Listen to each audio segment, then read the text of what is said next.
दोस्तों, ये है हमारे ब्रांच पे, स्कीम्स के ब्रांच पे सर मिस्टर शशांक ब्रांच पे। मैं इनको मुबारकबाद देता हूँ कि पूना शहर में बल्कि पूरे भारतवर्ष के अंदर भी मुझे ऐसा कोई बिल्डर्स या डेवलपर्स आज तक तो मुझे नजर नहीं आया कि जो दिव्यांगों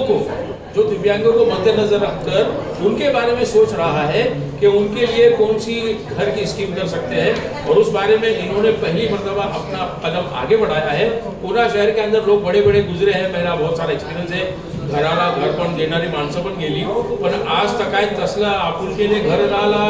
खरं म्हणजे दिव्यांगताला म्हणजे मनामध्ये ठेवून त्यांचा कसा हा प्रश्न सुटेल अशा अनुषंगाने आता 200 एकर ना 4 एकर मध्ये सरांनी जो प्रोजेक्ट सुरू केलेला आहे दिव्यांग, मी त्यांच्या याबद्दल मी त्यांना हार्दिक शुभकामना पण देतो आणि अशाच प्रकारे दुसऱ्या बिल्डर्सना पण ही विनंती करतो की अशाच प्रकारे तुम्ही पण यांच्या मार्गदर्शन घेऊन पुढे जावा। धन्यवाद, जय हिंद, थँक्यू सर।